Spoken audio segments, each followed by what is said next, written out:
చందమామ కథ. పరీక్ష. ఇంటికి అవసరమైన వస్తువులు కొనుక్కురావడానికి భగవంతం దుకాణానికి వెళ్ళాడు. అక్కడ చాలామంది జనం ఉన్నారు. వాళ్ళందరూ వెళ్ళేదాకా ఆగి భగవంతం దుకాణం యజమానికి తనకు కావలసిన వస్తువుల పేర్లు చెప్పాడు.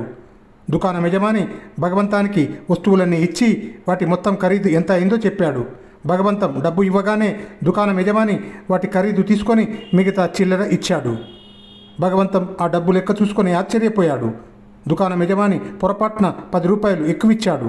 అతడు ఆ డబ్బును దుకాణం యజమానికి ఇస్తూ పొరపాటున 10 రూపాయలు ఎక్కువిచ్చారు, డబ్బు విషయంలో జాగ్రత్తగా ఉండాలి అని వెళ్ళబోయాడు.